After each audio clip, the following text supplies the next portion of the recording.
I want it to be better than it was yesterday and I want to pay less. That doesn't work in any other industry that I'm aware of. And it doesn't work in any other purchasing cycle, but that's what we're expected to deliver on. Welcome to Contrary to Popular Opinion, a podcast hosted by Vujade Digital.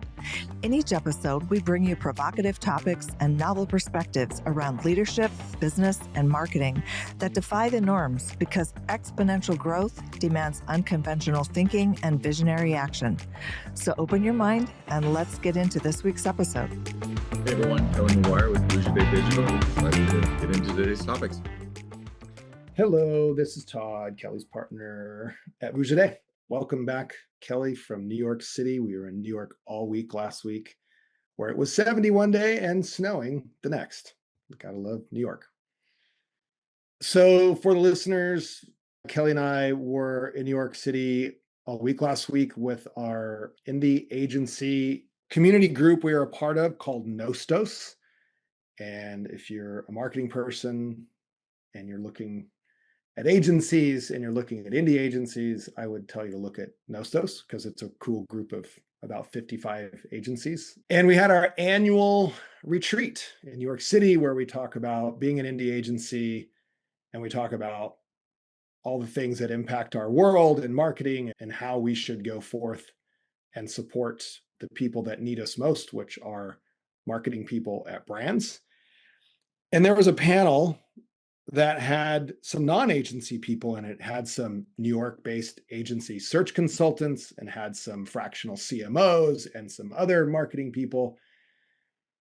And a lot of that conversation was around the value of the indie agency model compared to the holdco agencies and sort of how their opinion was that they're seeing, and this always ebbs and flows, but they're seeing the indie agency sort of kind of rise to the top right now and get a lot of attraction with marketing people and maybe less so of the holdcos. And as you and I have talked for a long time, that really is oftentimes relative to the size of the brand.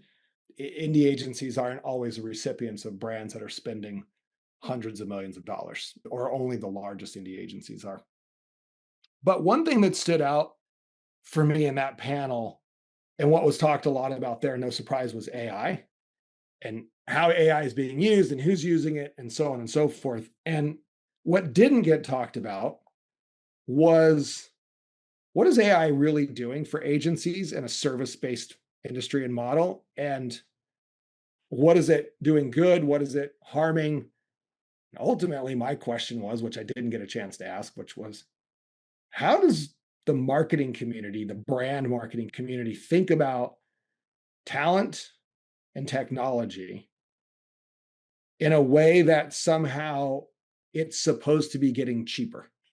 Because every pitch we're in, we continue to get squeezed on our price, yet nothing we do costs less than it did last year or 5 years ago. In fact, things have gone up every year in double-digit expense, salaries, tech costs, and somehow we're supposed to not pass that on to the client. And I don't know what they think we're making, but they must be thinking we're making billions of dollars. We're not, as indie agencies. But I wanted to talk about that and get your perspective on how you thought about that, because we haven't connected since then. And really where I want to start this is the idea that talent and AI sort of intersect each other in a way that reduces costs.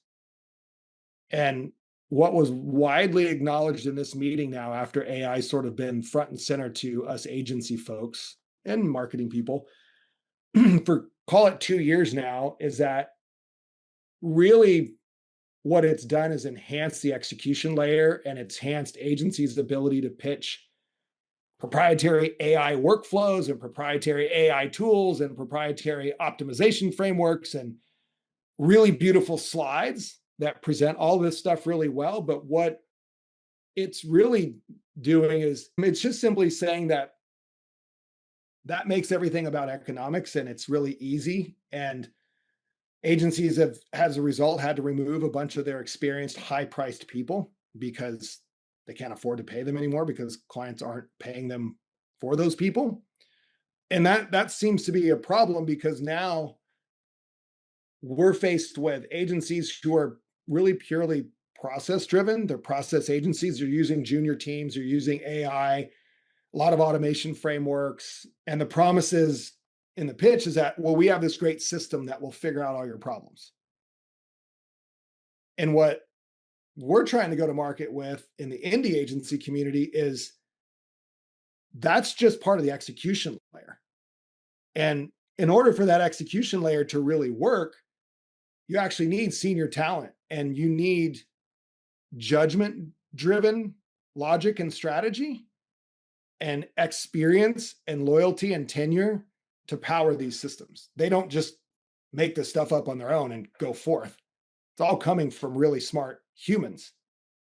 So if process is about the execution layer, but strategy and brilliance is about the people layer, and oh, by the way, the AI and the tech layer costs us a lot more money now, and the people aren't any cheaper, how in the world are we supposed to have a sustainable business model and deliver clients this immense value when their thinking is opposite? It's about process and commoditization, which should therefore yield cheaper costs. Yet we're saying all that's going to do is enhance bad judgment and bad decisions, and you're going to pay for more for it later. So that's just sort of the umbrella theme that I want to unpack and talk about. Where do you want to start with this? That's the theme. Yeah, I think for me, there's a million different ways to tackle this. I think one of the starting points in my mind is trying to settle in first and foremost, what is a client trying to accomplish when hiring an agency or an RFP or whatever it goes in? And because I think that fundamentally sets the stage for finding the right answer here, because just that answer alone can have such a wide spectrum of I simply want a media buyer that can execute for me. I just want someone who can go into the Meta platform and buy ads or the Google platform and buy those. That's the simplest one end of the spectrum. The other end of the spectrum is all the way through. I want a deeply embedded, intelligent, sophisticated partner who is going to anticipate my needs and learn my business and ask questions that I don't even know what to ask and fix all of my systems so that I am ideally set up. That's the other end of the spectrum. Process versus human. That's basically what you just laid out. And I think far too many of these processes start with thinking that you're a brand that can go on the first end of the spectrum, which is I just need someone who can buy great Facebook ads for me and I'll get this amazing return and everything's going to work. Like marketing super easy. And I think that is a dangerous assumption. And, what I've labeled before as the zero sum game, right? I simply put money in, someone buys me ads and I get the outcome that I want. And I think it completely loses the nuance of marketing, especially now. Even if you just don't even want to take it marketing, if you just want to go with paid media, is incredibly difficult. It's incredibly fragmented. It's incredibly noisy. There's a million different things you could do. So determining what I can do versus what I should do versus what I'm set up to do well, making those determinations and then adapting. I got to stop you right there. Who makes those determinations? But that's what I'm saying is that's what a brand has to figure out. Is the brand themselves, do they even realize that needs to happen? Or do they think they're doing it themselves and they're getting an execution partner? Or are they hiring someone who can do that? And then if they're hiring someone that can do that, are they thinking that there's a machine that just magically does that? Or is it, to your point, highly sophisticated, talented people that are able to do that and are enhanced in certain ways? So these are the really difficult questions that I don't know that anyone takes the step back to really evaluate and think about properly before engaging in making these types of decisions. I think it's easy to just look at marketing as a problem to solve and listen to a bunch of pitches and say, I like that solution to the problem. I certainly like the pricing to that solution. Let me throw that at it and see if it works. And I don't know that's a fundamentally good way to approach what I would believe every brand and company is looking to do, which is set themselves up for long-term success and really to think into the future and build an engine and an expertise and a foundation that is going through. I think a lot of these things are taken as a short-term solution to a short-term problem. I need more sales and more customers. I can only spend this much, and I just need it to happen really fast. And I don't know if that's a product of the CMO life cycle being so short now and everyone needing to prove themselves, or the belief that it is that easy to just throw some money at something, get those immediate gratification, and build upon that. Versus what I think it should be is it should really be that long-term view that I need a marketing foundation that is sophisticated, is an intelligent, and is adaptable to a constantly changing environment that is unique to my business and my needs. And in order to do that, I need a really dedicated team, a really smart team, a really well-motivated team to give me that time of day and that energy and that effort. And I think that gets missed far too much. I think people get drawn in by the shiny object of, well, they did it for that client, or they have that case study, or they have that really shiny process or AI tool or whatever. And I can just buy that and it's a zero sum. I buy it, I get it, it's going to work. And I think most people get burned in that because when it's all said and done, AI is an incredible tool that is empowering amazing things if used correctly. I've said this ad nauseum a million times over. It's like anything else. It's good in, great out. It's garbage in, garbage out. It's whatever it is. But one of the things that I think the cost fallacy creates is this almost this inherent motivation to laziness, which is I'm supposed to use this tool and all I'm going to do is regurgitate this brief or this simple structure, and the AI system's going to analyze it. It's going to spit it out, and I'm going to go follow those directions. And because the cost benefit has been whittled down to its lowest common denominator, you have to kind of follow that mechanical process and hope that it works. And the nice thing about AI is I think it'll paper over some of the cracks in that I think if you do that, you will get maybe a decent result. Maybe it'll even be a better result than you were getting because the bar was set really low before in another way. But that's not, I've said this so many times. The thing is the opportunity cost of you can use AI simply or poorly or cheaply, and maybe you get a good result. But if that's the case, almost certainly if you were to use it to its full potential and its full thing, you could get an amazing result. And so it's always this missing out on what could be if you really were to think about, like, again, even if you were to get a small win using a cheap AI process, that may feel good, but I guarantee you if that was possible on a very simple, cheap way, you would get something so much better if you had someone that was iterating and challenging and thinking and training and growing and building. That means that there's so much more on the table and you're just taking the next good thing. I shared this video in one of our team sharings, and one of my favorite wording from it was the idea of the definition of creativity. And it came from, I think it was some like teenager and something in some exercise, but it was like, creativity is taking more than the first idea that you have. And I love that idea of like, okay, like this first thing might work, but what if I push it further? What if I push it further? What if I try to break it? What if I go further? And that is what unlocks this almost unlimited potential of what can be done. But that only happens if you have someone with the experience to push and break and the proper motivation to do so. And when I say motivation, at the end of the day, that comes in the form of compensation when it comes to business. You have to be paying your partner in such a way that them going the extra mile, them putting in the extra effort, them going beyond just good enough to not get fired is actually rewarding to them in some meaningful way so that they can apply that and they can have the outcome. It's why so many of our deals, even when we do have to compete on what is probably not the most reasonable cost value exchange for what we're going to bring to the table, our whole way of trying to make up for that is to have opportunity to win on the back end. That if we do go the extra mile and if we do add in and it works like it should, we can at least participate in the added extra economic value, the bonus systems, the unlock structures, all of that. Because if you're raced to the bottom in your cost and you have no way to make up any economic value beyond that, your motivation becomes don't get fired.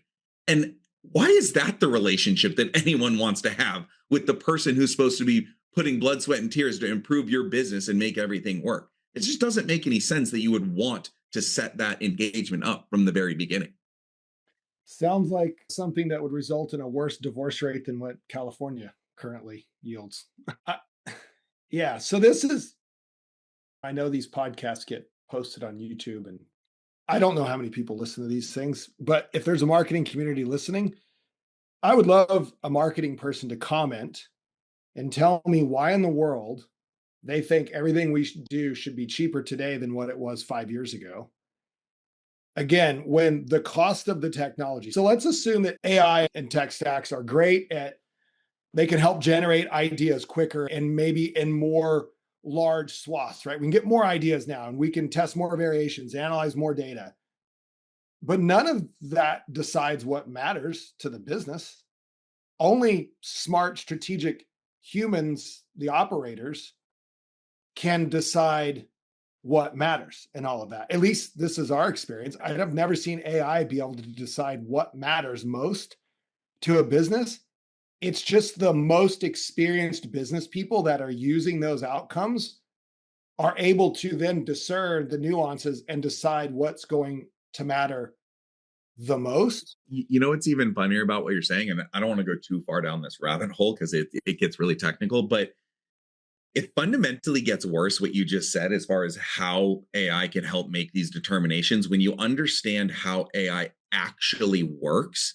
And the fact that it is not, we haven't reached general intelligence with AI, right? So all AI really is right now is a probability ranking of the best possible outcome within its context window based on what the input it's being given, which basically means that when you see it write out all of these long form things, every single word that it is choosing for the next one, it is simply going through, it's usually about 200,000 possible next words, and it's ranking all of them and taking the top one. And it goes back through the context it's been given in the history to choose that out. It's not actually reasoning anything. It's not actually thinking anything. It is taking, That's what I mean. It doesn't know what matters. it's taking the input and it's creating a probability ranker out of it. And the reason that I point that out is because that is so highlighting of the importance of who it is that is giving it the context, that's giving the guardrails, that's thinking about the iteration and the context that it's feeding in so that it can do that ranking. And every little ranking decides what the next output possibly is. And that's where the iterative effect becomes so important, where you can do the same exercise in AI and the probability ranking it chooses on one day might be totally different than it would do the next day or the next week or the next area in there. And so you're getting the best of what was available in that window of whenever someone used a system, and you're hoping for the best. And like now you're going off of that. And so, but again, someone that's going to stress test it, look at it at different angles, put it in inputs, make sure it's foundational. That's where you start to dig in and explore and stress test that have I looked at another angle? Have I reviewed it in that way? But why? Why would somebody do that and spend the time to do that if all it's going to do is eat into their profit margin and their razor thin margins and their areas with no ability to reap any rewards other than just, I'm going to put it in the system. I'm going to give you whatever it put out that day. And we're going to hope that it does just enough to make sure that you keep working with me for the next month or year or however long it is. Well, you keep saying you. So who's the you in your description? Is that so like in our business, is that you, the senior co-founding strategy person of this company that's got 25 years of marketing experience? Who's the you? Is it nothing against junior people? Is it, is it the junior person that's interpreting that? Or do you want it to be somebody who's got 10, 20 years of business experience who's thinking about the interpretation of again, what the AI spit out, which is maybe it's generated some ideas, like you said, it's written some words, it's provided some variations, maybe it's analyzed some data, right? But it's not capable of deciding what matters. It doesn't have that context. As much as you could pipe in your brain's worth of information into an agent, it still is not going to be, like you said, generally intelligent to decide what matters. So who's the who? in your mind, in a typical agency, and I guess in our case, let's use a media agency, but you could use any kind of agency. Who do you think the who is that's doing that? So in our company, and the way that I think it should be, is it is a structured team. So yes, it should start with a strategic owner. In that case, it's generally going to be myself, although we do have others there. And how many years of experience do you have? I'm sorry. I just want to tally this up. How long have you 20 been doing now, this for? 20, Okay. And 21. you've done this for the biggest brands in the world, right? Across your career. Yeah, Okay. So absolutely. I just want to validate here what we're talking about. So here's somebody who's got this massive amount of experience who can decide what matters.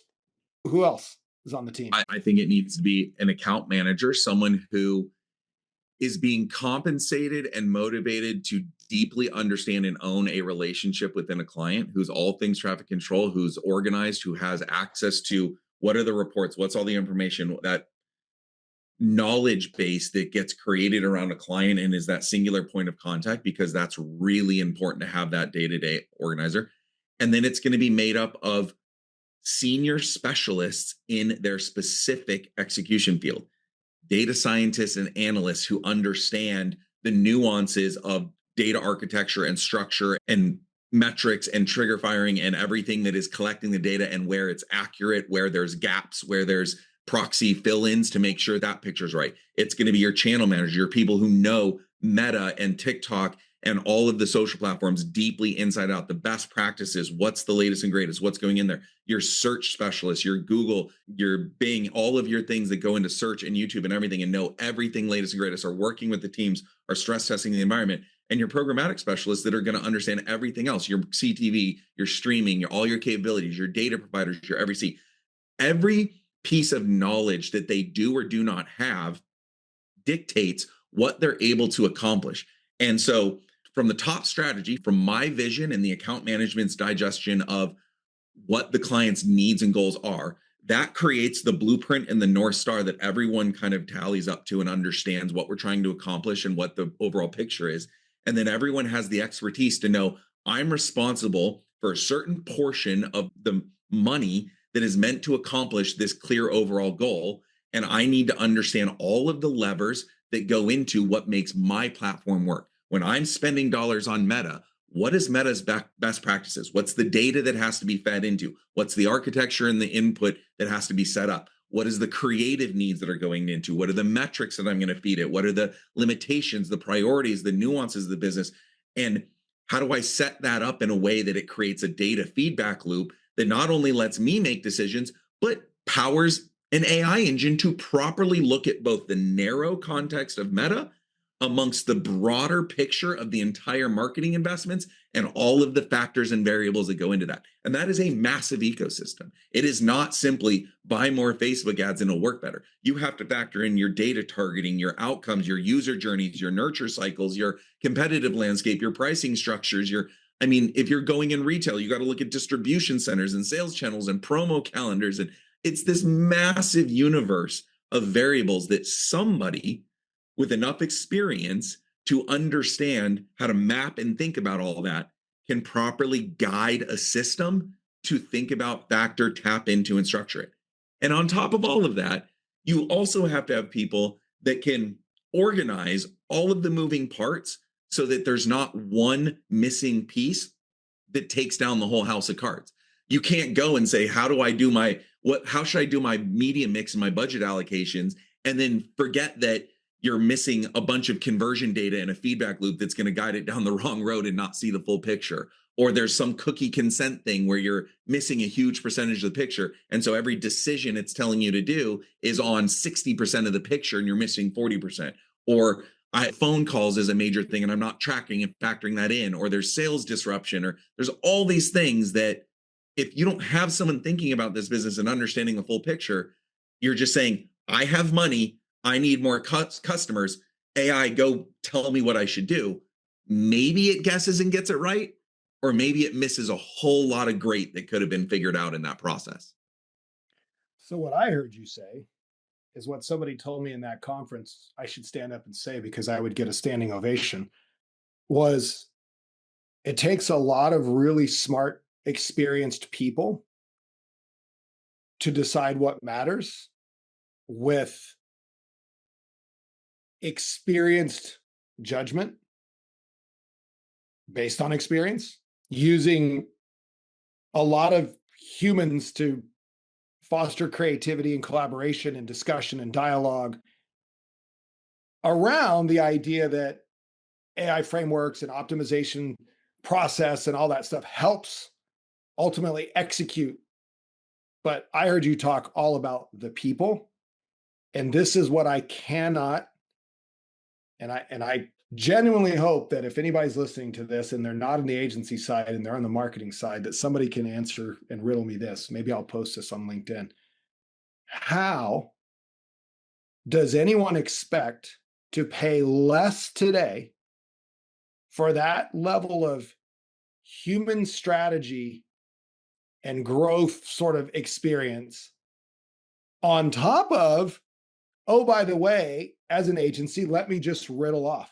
We have to subscribe to enterprise versions of Claude, Notebook LM, ChatGPT, Slack, media specific technology, AI powered technology, including just name dropping here, a platform we're about to test from the lead members of Tesla's AI marketing team who spun off on their own. We're footing the bill for this tech stack, tens and tens and tens of thousands of dollars. Plus, the senior people that have been in our agency for years and years and years who have seen increases in their compensation every year by a lot. And yet we're supposed to sell that same service for less than what we sold it for a year ago, 5 years ago, 10 years ago. Why? I don't understand what marketing belief exists out there that all of what you just described, knowing that the cost of the world, the cost of technology, the cost of salaries, the cost of living, the cost of everything has gone up, but we're supposed to sell all this for cheaper. Well, I can tell you why I think it happens is, and for better or for worse, this is just kind of how I feel about this is the problem is it's because everyone promises the world because that's what you have to do to win. No one ever want a client being like, yeah, we're going to be mediocre. We're going to cut corners, right? So everyone. So we just lost, right? We just lost a big pitch. Came in number 2 again, where everybody, what's the saying about being, it's like it being second at the dance or last at the dance? I don't remember what it was, but, and the price, and the reason was given that it was an economic decision, which means we came in number 2 because we were deemed to be too expensive. Sorry to cut you off, but this has happened right a week ago. And once again, we lose, even though we've lowered our prices while all of our costs of doing what we do best has gone up by double-digit percentages. We continue to erode what little margins we have, and we still can't win. Yeah, and the irony of that situation is it was an incredibly complex and sophisticated need, and we were already below really where we should have been, and really the only true upside would have been if we had unlocked the bonus pools that we had put together. And so for anyone to undercut where we were at, it's just completely and utterly and practically not going to happen. But and that's what I'm saying is everyone's willing to race to the bottom and make these claims. And I personally think that the decisions on who to hire are being done on the shiny object syndrome and the want to believe in tools and technology. And I think it's why so many people have gotten burned in the past. And usually our best clients come from people who have had enough experiences of the big, shiny, great sounding pitch and then it not coming through and being real.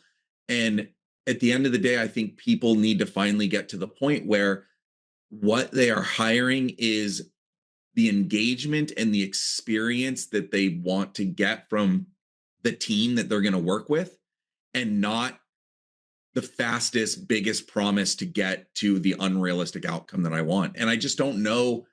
And again, I think it's harder as the CMO experience gets shorter and the need to show the win needs to be faster. I think you just have to keep going with people choose. Why is that a belief? That's only a belief because people believe technology somehow has enabled that to happen. I think it's just hard to break through, right? Because again, well, we're sitting here saying like we have these senior people and we don't have turnover and we have all these things, and obviously that's our story. That's true. We have it on our understanding of the reality of what happens because we see behind so many curtains and we're able to understand this. But if you take yourself out of that and you look, every other person pitching is saying that same thing. No one's saying, yeah, we get turnover every couple of months, or you're going to be a small fish in our big pond, or you're going to get the C team, or I don't even have the people that are going to work on your business yet. After you award me the contract, I'm going to go hire the cheapest, fastest that I possibly can.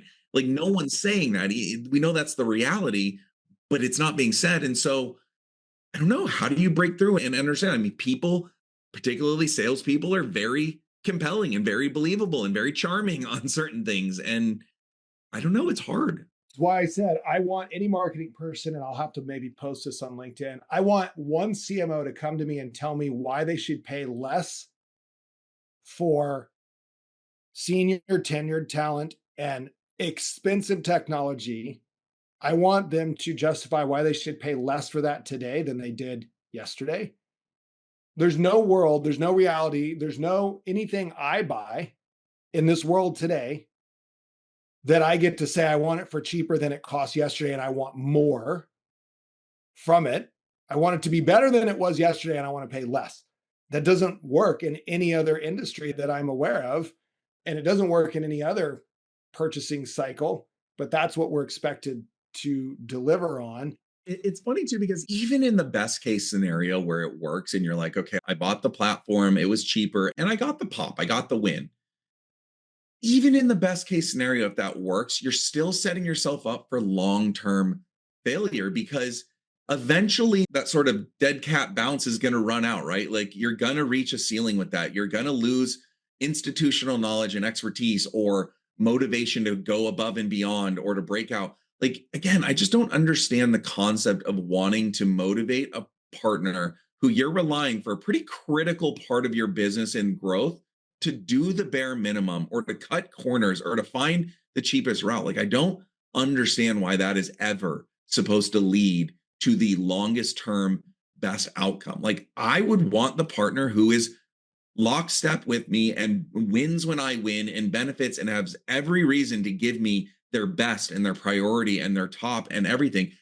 But if I'm just going to cut margins and procurement and go to the bottom line, you're just going to paint everyone into a corner. I heard about this other RFP process not that long ago where they were literally requiring like guarantee CPMs in the process. And I'm like, that actually just doesn't even make any sense because you're just handcuffing someone to make the right decisions for your business based on whatever is real in that moment. We all operate in auctions, what it costs. We don't have discounts to give. We don't have things. All we do is we go to the auction and we look at what's available and we bid until we have a cost benefit analysis of what the right amount is. And if you're putting a ceiling on that, are you really going to miss out on the next best likely thing to lead to a customer or a client because you didn't want to go one penny higher than what your ceiling was? Like, I just don't get the thinking. That takes me back to when programmatic first started. We were having that conversation 10 plus years ago. I don't know. I'm energized by the conference. That's why I wanted to talk about this today. I'm energized by the fact that panel was up there kind of talking about this stuff. I'm frustrated that once again, we were the date that didn't get asked to go to the dance because of price and not because of perceived value. I think your point's super relevant is how does any of that make sense? And my point is, I can just show you on a spreadsheet, simple cost of labor and cost of tools and subscriptions that everything's gone up 50 to 100%. So how could you ever expect your agency to do all the work that you're saying they should do while trying to get them to work for less because there's already no margins? Seems like a crash course for something that's going to lead to maybe some buyer's remorse. And oh, by the way, it's kind of funny how we've heard from a couple of people in our past lives who have resurfaced that didn't hire us, hired another. There's one independent agency that sort of keeps showing up in this conversation that keeps getting hired because they do pitch really well and they're big and they can claim a lot of technology and they can claim a lot of success. But it's funny how the people that hire them keep coming back to us saying, yeah, it didn't end up being what we thought it was going to be. And I don't know how long. I think, like you've said before, it's going to take some time before maybe AI sort of circles the wagons around that. I tried it and it didn't work. And enough people find enough failure in it that they realize that, again, maybe this is sort of where I'll just land this entire debate and argument is that stuff is all process and execution. It is not decision ownership. It's not judgment ownership. It doesn't replace, again, experience, creativity, collaboration. The human in the loop still has to be there so that the technology doesn't amplify bad decisions, bad strategy. It can't decide what matters. You still have to have really smart humans do all that work. And darn it, these really smart humans, they cost a lot of money and they cost more today than they've ever cost. And they're worth it. But you got to have a client, I guess, that is willing to put their neck on the line and their job on the line to pay for that versus process and framework that's cheap. Yeah, I think my two biggest takeaways are one of the things that I think people underestimate or just don't know about is I hate to say that in what we do in media buying with data and the fragmentation and what exists, it's not that hard to make things appear or look better than they are, or to hide things, or to kind of bury things that don't tell the story that you want, and to kind of guide a narrative in a way that you want. And again, I just knowing that, I would never want to give anyone a reason to need or want to do that on my behalf. I would want everything to be nice and transparent with aligned motivations and strong relationships and a trust factor and a consistency with the team, that I don't need to worry if someone's just trying to take credit for something or shift blame or cut corners or anything like that. It's too easy to paper over those cracks. Once you win the deal, once you make those grandiose promises, there's a reason why it's so easy to not fulfill on them and keep it around, because you collect a lot of fees for a long time, and it's a problem. And I don't think enough people factor and think about that when they make the decisions that they do. And then the other thing that you said is, we've had a lot of people that we've worked with and have gone on to bigger things, and we get a lot of viewpoints behind the curtains on big entities. And I think this cost cutting element it's skewed in the overall scale of things, right? People look at clients that are spending hundreds of millions of dollars. And so, yeah, you can carve a percent here and you can shift it over there, and you can have these single digit percentages of media in there, because again, you're working at such massive scales, right? 5% of $100 million is exponentially different than 50% of $5 million, right? Like it's different when you look at those. But so then when you go and you get this entity that works on businesses of that size, I just don't understand how no one can do the math of, there's only so many extremely talented people that go around. Like, just like every other field, you could call it 90-10, 80-20, 70-30, whatever it is, some smaller percentage of the overall population of talent is extremely talented, who you really want working on your business. And if you think that smaller percentage of an overall high talent pool in an entity that has clients that are exponentially larger than you are, you're somehow going to keep that, and it's not going to get moved on. Or maybe not larger, but maybe just the fee structure, the margin, the relationship in general is just that much better. Whatever it is, you put yourself in such a risky scenario to just not be the priority, not keep that. And it's why everyone gets the turnover and the switchover and the things. Like, I don't know why anyone wants to be someone's rounding error priority, when it's like, of course, even if I'm so lucky and I get the superstar, in what world is that superstar not going to move on to the client that's 10 times bigger than I am? I don't know. I wish marketers would just come ask us for our advice and we could just tell them who to hire and how to hire. And certainly, to your point, if you want to have the attention and priority of an agency that has the expertise and the drive to sit on all these seats and to know these technologies and stress test all of these things, again, that takes time and energy. That's opportunity cost. Every client we take on is an opportunity cost of that expert talent that could be applied to either expanding our knowledge and learning other things, or going to a client who's going to pay more for that finite time. Like, we all only have a certain amount of time and energy in our days as well. And AI is exponentially increasing that, but that is then being applied to doing even better for clients. And that's what it should be. It shouldn't be saving time and bandwidth so we can take on more clients, and now you're just watering that talent down. It should be using that talent to improve the outcomes. And again, as a client, I'd rather not save money by being watered down on the talent. I'd rather pay the same amount or even a little bit more and get 5 times, 10 times more than I otherwise could have gotten because of how great AI is. I agree, but guess what? We're on the service side, not the brand side, so we don't get to make that choice. We just keep getting to fight the fight. To be fair, I have lived this element. Like, I have been on the side of negotiating contracts where I could have pushed for cheaper, or I've taken things where it's in the wind. And I have actually lived this out and gone the other side and been like, look, I don't want that much of a discount. I don't want you to cut this corner. I would rather pay a reasonable, fair rate that is in there so that I can get your best work and your priority on there. I have lived this side of it, knowing what I know, and I have lived up to that and actually chosen to be in a better contract position with entities because I understand the trade-off of that. It's not a philosophy that's easy for me to say and not live by. Like, I actually factor that into a lot of decisions that I make.